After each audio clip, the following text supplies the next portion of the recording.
have video? Do I so for now? See if you can get on Michael and Morgan and get him over to your update. Okay.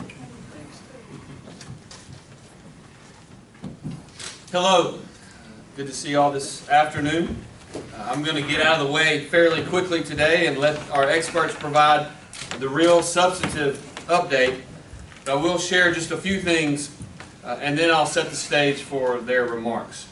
First, I want to personally thank FEMA Administrator Deanne Criswell, who I spent a great amount of time on the phone with late yesterday, as well as President Biden for their quick work on Mississippi's disaster declaration. This will allow us to fully support the National Guard, engage the Army Corps of Engineers, and tap other critical resources in our response to this crisis. Water distribution is happening across Jackson, led by the locals and supplied in large part by the state. Our super sites will be up and running tomorrow. We will publicize locations closer to their launch to prevent any crowding around the sites during setup. I want to thank the Mississippi National Guard and the Guardsmen and the logistics teams that have quickly deployed to handle this task. It is truly a testament to the skill and the dedication of Mississippians how much volunteer and professional help has descended to support this mission. I'll also just provide a quick preview to Jim's remarks. As always, he will be able to answer the complicated technical questions, and I always defer to him for the most precise information. But I think I can help take this down to a level that most of us can understand. So I want to clarify some things to the extent that that is helpful. In a water system like Jackson's, the treatment facilities pump clean water into above-ground tanks that are spread across the city. Those tanks are meant to be full. Those tanks rush water out and into your faucets, into your hoses, showers, and into your plumbing. The level of water in the tanks is the #1 metric that will affect whether you, as the end user and the consumer, see proper water pressure or not. Over the last 30 days, due to the failure of the pumps at O.B. Curtis, we have seen those tanks lose their supply. Too many are down to critical levels. That left us in a situation where there was no room for error in the system. When we were alerted to that, we began to operationalize the plans you're seeing in action today. Over the past 72 hours, often due to the heavy rain and floodwaters that were introduced into the system, there have been more significant interruptions to the operations of O.B. Curtis, the treatment plant by the reservoir. There was a serious interruption overnight on one side of O.B. Curtis. We were able to restore it this morning. They have not been able to consistently pump out clean water because of the severe chemical changes to that water from the heavy rain.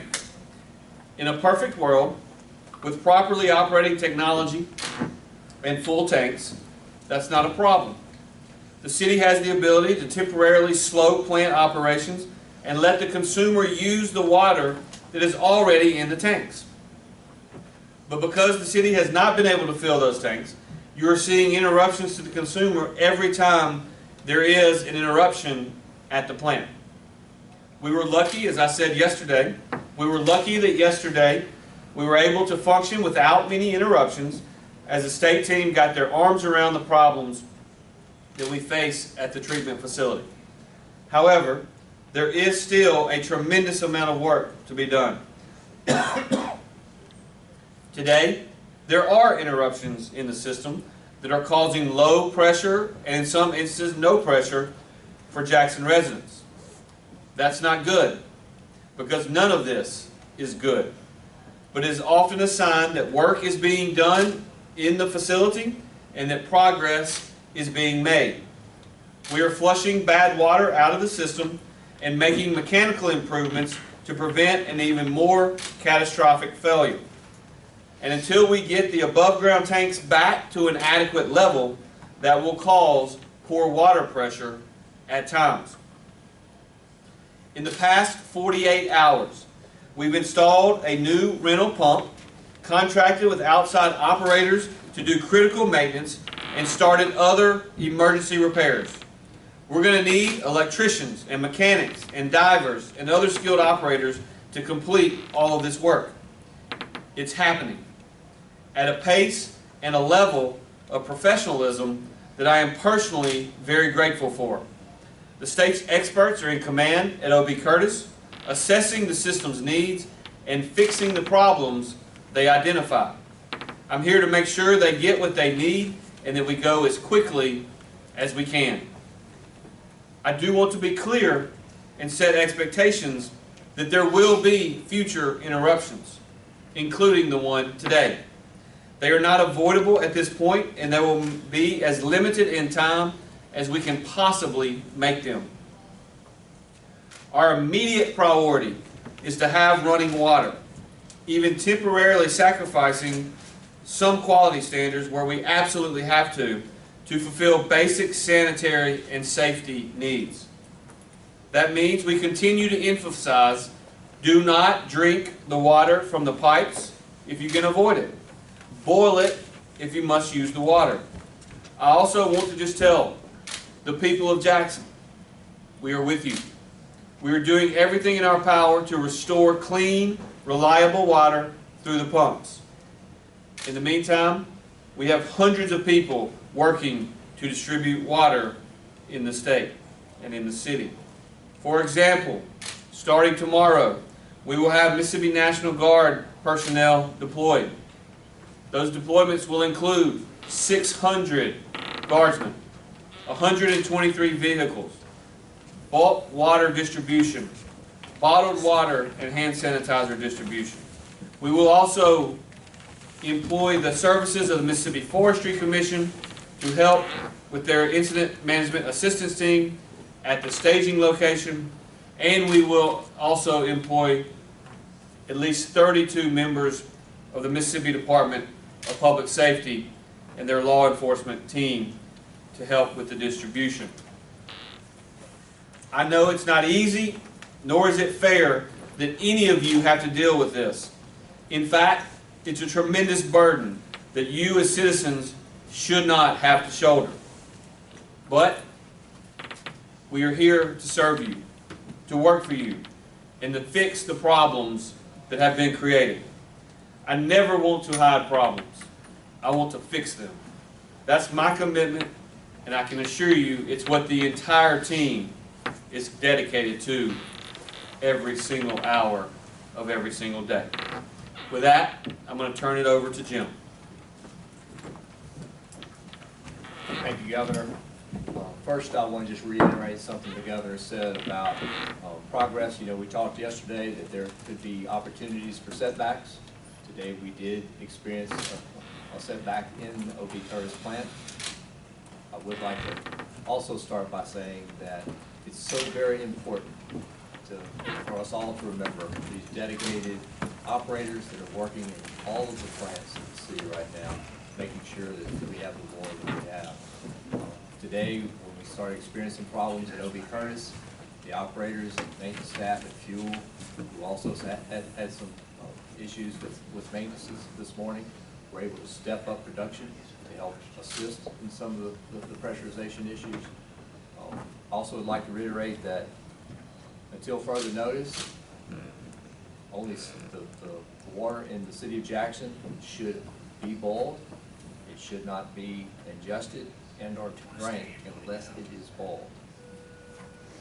You can shower or bathe. Please make sure in the shower that your mouth's not open, because again, you do not want to ingest the water currently. And pets should also not consume the water. Boil it and let it cool. So a little bit of update on O.B. Curtis. Around 5 o'clock this morning, the intake water from the reservoir that is still impacted by flooding and rain created a chemical imbalance with the conventional treatment side of the plant, which affected particulate removal, causing that side of the plant to be temporarily shut down, resulting in a loss of water distribution pressure from the conventional side. The teams worked to maintain system pressure for basic sanitation functions. The incident command team got together and looked at the priorities of making sure that proper flushing of toilets in the city, as well as in consultation with the city and the US EPA, decided to agree and allow the conventional treatment to produce water at turbidity levels that are in exceedance of 0.3. You might remember when we started the boil water notice in the city of Jackson, it was related to turbidity issues at that time that were at ranges up to 7. This will be a potential exceedance of the 0.3, but the EPA agreed that this is the right thing to do to make sure that we have the basic sanitation functions available in the city. All parties believe that the UV disinfection is currently adequate to deactivate any bacteria that might be in the water leaving the plant with these elevated turbidity levels. While water can't be consumed without boiling, this does offer some flexibility for other sanitation needs. Again, the water will be a little bit different in its appearance. Residents may see it as cloudy. They may actually see a little color to it as well, but it should be adequate for sanitation purposes, and if boiled, should be safe to drink. As far as our assessment team, as you might recall from the brief yesterday, we completed the assessment on the conventional side, identified a number of opportunities for improvements in the plant, as well as maintenance in the plant, and for the backup systems to be fulfilled. So we looked at the team went and looked at the membrane side of the plant today, and while we still don't have a fully comprehensive list, there is things that we do know now. We don't have a timeline yet for the adequate and sustainable water supply to be coming from facilities, but there were some improvements that were made in the membrane system today. We appreciate the individuals that were dedicated and on site today to assist us in making those improvements. We also noted there are substantial mechanical and electrical issues that have been identified in the plant. These are ongoing problems that have not been suitably addressed, and the list that we have is not comprehensive, but they include problems that have been band-aided in the past or deferred maintenance. No sustainable solutions have so far been applied. The parts inventory that we're trying to conduct right now should help us address what the plant has and what is needed to order, which will allow us to order those additional things that may be required. Let me give you an assessment of what we know about the necessary repairs to affect the quality and the quantity of the water coming out of O.B. Curtis. On the conventional side, we need to get it placed back online. As I say, the work is beginning to increase pressure back into the city. It is our hope that we'll see pressures increase through the evening hours. We hope that they may be a little earlier in the afternoon today, but it appears now that it'll be into the evening hours before pressure will start to come up in many parts of the city. We did identify that the raw water screens must be repaired. There needs to be pH and alkalinity adjustments at the rapid mix. There are various pumps and motors that need to be replaced, and there are quite a few of those. The coagulant system must be restored. It's not operational at its capacity. And we have to determine why the sedimentation basins won't drain properly or in a timely manner. The plant must remove the sludge in the basins. The sludge in the bottom of these basins continues to build to a level that's not acceptable, and they will have to be taken out of service fairly soon to have some of that maintenance work done. Remember that the plant runs all day. Water runs through the conventional side when it's operating, and water runs through the membrane side at all times. So when we're having to do maintenance things, there will be times that it may interrupt the production of water. I said yesterday, we're very hopeful that fuel can help step up some of their production to offset those pressure issues, and we will try to work that to the best extent possible. We also have found that the high service pumps on the membrane side are out of service due to some unknown electrical problems.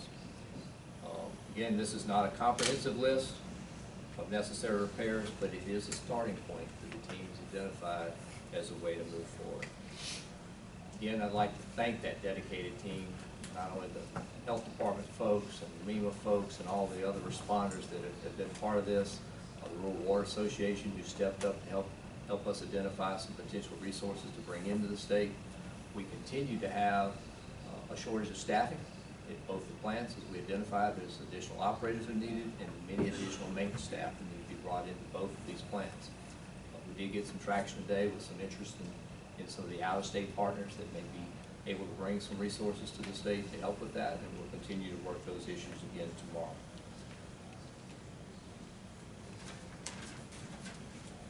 We also visited again with EPA Region 4 this morning. EPA Region 4 will have some individuals on site in the state of Mississippi as early as tomorrow. These are individuals that have been working with the city of Jackson in their administrative order and in many of the problems that they historically had with the water system. So we think that's going to be very beneficial to some of our conversations. And again, we'd like to just thank those federal partners, obviously the governor's support in helping us be able to accomplish the things that we're doing. With that, Governor, I'll turn it back over to you.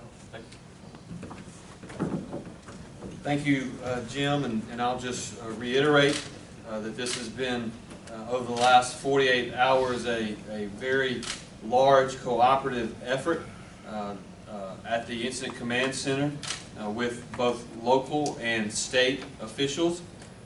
We have worked also very closely with our federal partners.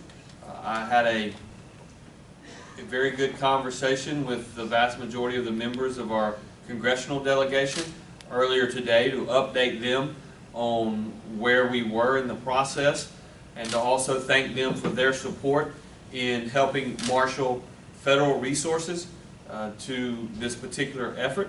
Obviously, we filed the emergency declaration sometime around when we had the press briefing yesterday, and sometime around midnight Eastern time, the President signed off on that federal declaration. We certainly appreciate that. We have been working very closely with the federal partners at FEMA, certainly the Region 4 coordinator at FEMA, as well as I mentioned earlier, the administrator. We've also been working very closely with Jim and his team with the EPA and their team as well as we work through the various issues that are popping up on almost an hourly basis that we have to manage our way through. The federal emergency deck certainly allows for the federal government to share the burden on things like water distribution and the National Guard deployment, etc.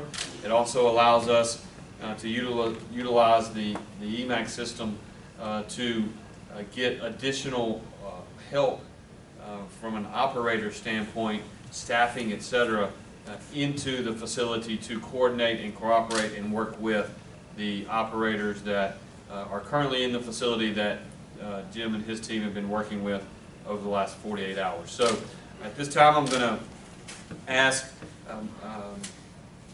Matt McCraney to come forward and give an update on the resources that he can bring to bear and when he's going to bring them. Thank you. Thank you. All right, briefing out for MEMA's kind of involvement in, first of all, I'll say that at the Unified Command, there sits MEMA, there sits the Department of Health, and there sits the City of Jackson and everything that we do. So there's the three decision makers there, and then the EPA comes in on conference calls, as well as we'll be adding even more members to that team in that location over the next 24 hours.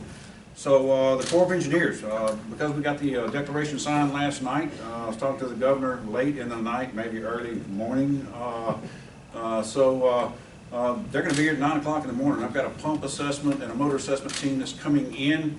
The Corps of Engineers does pumps. That's what they do. They are good at moving water into places. So we're going to get those teams in, and we have other assessment teams with them.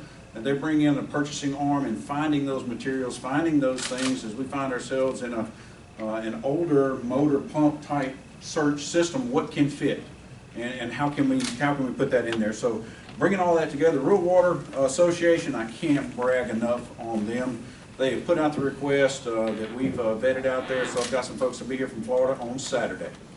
We're going to have a team that comes in, and we're also looking at, we've got a few teams in state that are going to come on board as well. So we're kind of looking at that we have current water operators on sites in municipalities throughout the Southeastern Conference area of disasters, as I call it, and they're going to come on board, and they'll have a vested interest with us. And we'll also look at contracts too, long-term, where we can get some other help in there as well. So it's going to be very instrumental in us making progress.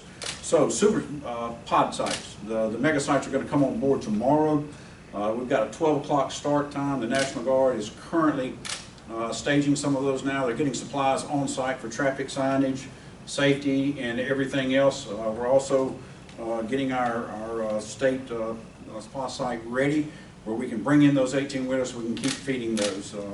You'll find out tomorrow as well that we're looking at the donations. Donations management on water has been extreme. It's been awesome. The Business Emergency Operations Center we run with Mr. Todd DeMuth has been taking phone calls all day and diverting those into, and we're going to create other sites besides the 7 that we're going to set up. So we're currently receiving those in and trying to keep those on schedule as well. We're going to put that out in the morning because I don't want to have people setting up on those sites. I've got big 18-wheelers coming in, got a lot of equipment moving around, backhoes, I've got forklifts, a whole 9 yards. We need to get our sites set up so we can properly run those, so that will be available to the public tomorrow morning.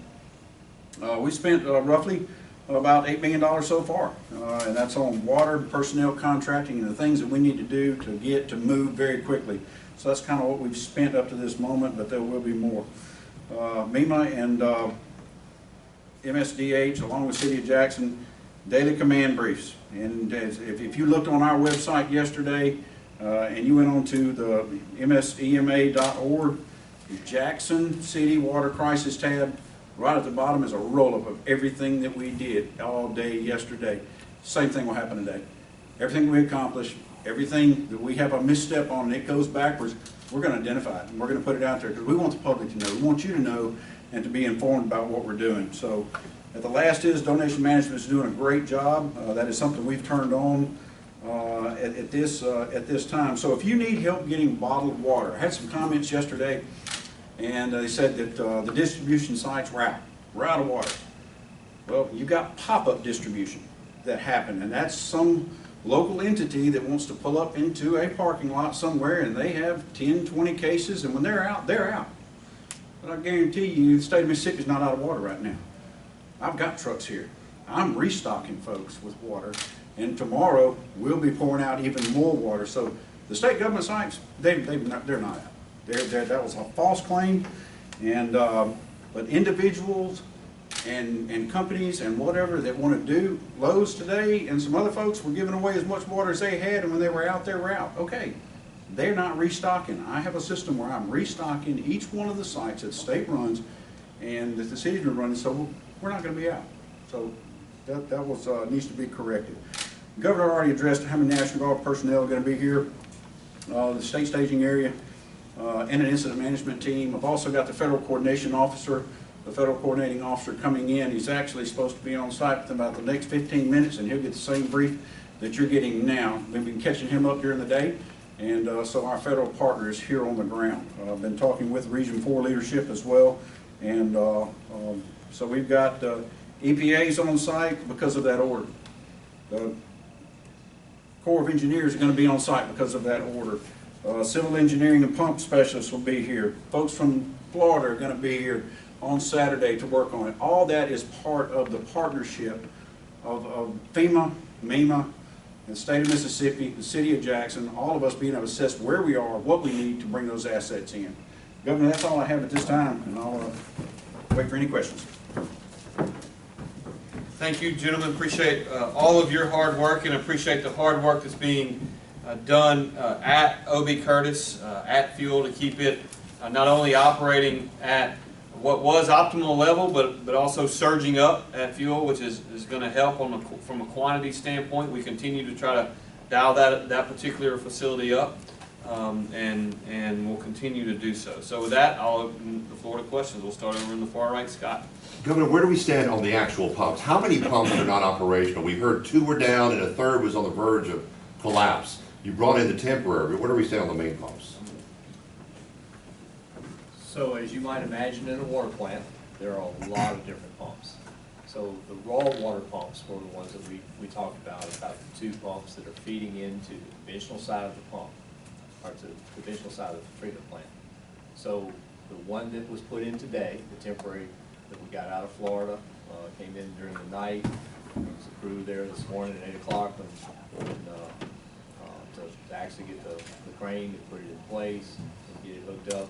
They're making some final adjustments to it as we speak, so it's ready to go in production in the line. Again, that pump, once it's in line, will help us make an additional 4 million gallons of water a day, which is going to be a great thing as we get that line back on. So did that help answer your? There's two other main pumps, the 8 million gallon pumps. There's two of those out? Right, so the one was replaced with the temporary. The second pump, we were able to get some intel today that says that the parts that have to be machined for that pump, this is a much older pump. Parts aren't just sitting on a shelf somewhere for it. They're actually having to machine a lot of these parts. We have asked for the federal government, EPA, to help us get those expedited. As we understand it today, it appears that we may have that back as early as September the 6th. So we can get that pump back in line as well. But know that that primary pump that we got today, the temporary rental pump, is going to help bring that 4 million gallons. The second, when we get it back in line, will give us some redundancy on that line as well. Dr. Craig, how many of the membrane trains are down?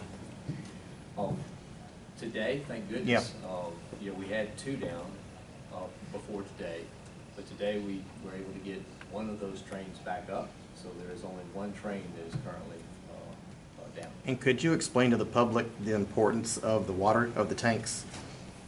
Which tanks? Well, the ones we had, like several, like one was out during the flooding this weekend, those tanks. You're talking the elevated tanks. You're right, the elevated ones. Thank you. So, as the governor said, and we had seen some increases in the amount of water, the feed of water that are actually in those tanks, and again, increase the head pressure, if you will, for the system. And those folks that are around in the area where a tank is at very low levels will be experiencing low pressures. The unfortunate part this morning is after the 5 a.m. event, a lot of that pressure started going down. The waters in those tanks started going down. So we had points this morning where we had less than a foot of water in many of the tanks in the city of Jackson again. So that's where we lost a lot of that pressure. And you said several of the raw water screens have been out also? I think there's 3 of them. This is less. And these are at the intakes, correct? Right, correct. And so the screens are in activity now. They are intended to act on automatic setting, and they're just currently on. They're just constantly running, and so they're not actually as effective if they constantly run versus when they're allowed to function in automatic. And so because there's some screens that are bent, and so it has to run in a constant state in order to get any kind of benefit from it. But we do have, that's one of the priorities we have, is to get those screens worked on and back functioning in an automatic state so that the plant's able to push more. That's actually going to help increase the amount of water that's able to go through the plant. Okay, and do we know what the cost of the temporary pump is going to be yet? Leasing it? Any idea? Okay. We can get that for you, but I Okay. don't know that off the top of my head. I'm sorry. Question for the governor. Governor Morgan here with NBC. Thanks for making time. I had a chance to speak to quite a few folks in Jackson today at some of the water pickup sites. I just want to ask you the same question I heard them asking, and that is, while there are a lot of unknowns here, how much longer before the people here can be confident that the water coming out of their faucet is clean? Well, they can be confident that the water that is coming out of their faucet is clean when we tell them that it is clean. Obviously, right now it is not. Right now we have challenges both in terms of quantity of water but also quality of water. Any The timetable? city has been under boil water notice since July the 29th.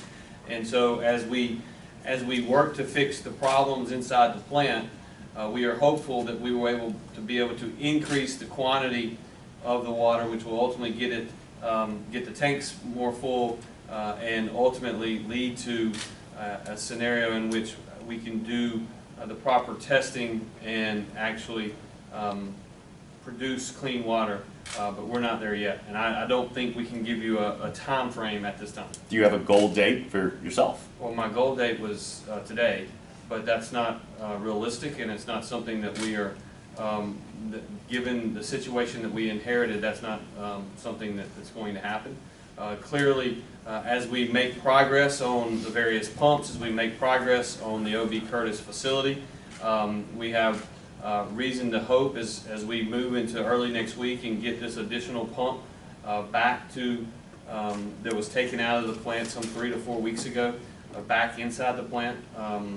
We're hopeful that both sides of the O.B. Curtis plant will be running closer to full capacity. Just to give you an idea, if you look at the membrane side of the O.B. Curtis facility, we believe it was running at an area that was producing about 12 gallons. The conventional side was running at an area that was producing about 20 gallons. So that's about 32 gallons. Once the conventional gets back operational, sometime either now or just a little bit later today, the facility is actually commissioned to do approximately 50 gallons of water a day, whereas fuel is commissioned to do 20 gallons of water a day. We have surged up fuel, and so far that has worked, and we're actually, I think we said 22 to 23 gallons roughly today is where that plant is operating. And so as we get closer to full capacity of both plants, the quantity will be in a much better position, and we're hopeful as we get the chemicals right, as the various different pH levels of the rainwater comes into the system, that we will be able to start producing clean water. But no, there is not a specific date that I can give you today. Yes, ma'am. The temporary rental pump, about how long is that expected to be in service at O.B. Curtis? It's really hard to tell for sure right now. We just want to make sure we get that as a stabilized flow. We won't take it out too early, to be sure. We want to make sure the redundant components are there and the maintenance pieces are in place once the other one arrives. Now, September 6th is when the other plant, or when the other two motors and pumps that were taken out off the line should be potentially back, and that's a target date. We don't know for sure. The EPA has been doing their best to try to help us expedite parts as well as equipment to get to the site. But once it's in line, we'll keep the temporary on property for a little while to make sure that everything's performing well before we pull it out. Yes, sir. For Jim again, sorry. We've often used the PSI to talk about how bad the pressure is. The mayor today said that the pressure had gotten back down to 40 after getting to 80 yesterday. Do you know at what was the low point through all this with the PSI, like earlier in the week when this all started? I don't know that do we have the information before we can tell you, kind of what it was today. That's 42 leaving the O.B. Curtis plant and 41 leaving Butte. That's today? Yes. Okay. That's today. And remember that target that we're looking for is 88 to 90, so that we have full pressure throughout the city. So it's considerably lower than where it needs to be. And I think that's one of the reasons that you're seeing, the low pressure and the impacts of low pressure around the city right now. And just for perspective, my impression is that PSI number had gotten to 78 during the day yesterday. So again, not optimal where we're looking at 87 to 90, but 78 obviously is, it improved drastically throughout the day. It's why yesterday I said we had a good day. I think it's fair to summarize today as a less good day than yesterday. But as we said on Monday night, there are going to be ups and downs throughout our efforts to overcome the challenges that were inherited at this particular facility. Yes, ma'am. Avery Harper with ABC has a question. Avery.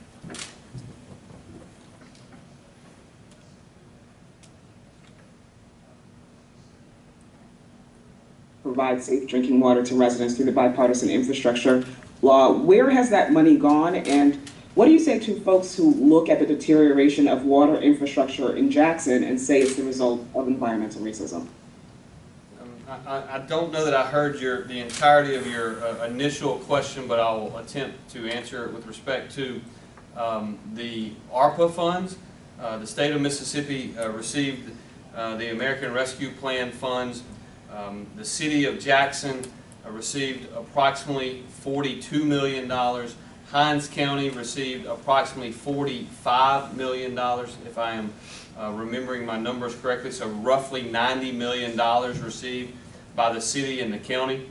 The state of Mississippi, through our legislature, set aside $750 million that the state received to match dollar for dollar for any municipality or any county that wanted to tap in, or any rural water association. You may not know this, but in the state of Mississippi, we have hundreds of municipalities who run their own water system. We have probably as many rural water associations that run their own water systems. And so the decision that the state of Mississippi made was to give those municipalities, including the city of Jackson and others, the ability to put up dollar for dollar their ARPA funds to ensure that each of them were leveraging their resources to get the maximum bang for the buck for those dollars. So those monies largely have not been spent yet. They largely have not been spent in most municipalities, and they largely have not been spent at the state level yet. But they are available and will be available to the various entities in the coming days and weeks. With respect to your second question, I'll just tell you that, as I just mentioned, in the state of Mississippi, we have a large number of municipalities that run their own water system. We have a large number of rural water associations that run their own water system. Prior to Monday of this week, the state of Mississippi runs exactly 0 water systems. We actually are, as a state, are the regulator for water systems, and we are the regulator as a state for wastewater systems as well. As you may be aware, the regulator for the clean water system, the State Department of Health, with support and backup of the EPA, issued an order in 2016 due to many of these same issues that have led to the total breakdown and the total failure of this particular water system in the city. Similarly, the Mississippi Department of Environmental Quality, which regulates the wastewater side of things, in conjunction with and with support of the EPA, issued a similar order with wastewater for the city of Jackson, for many of the same issues that have led us to where we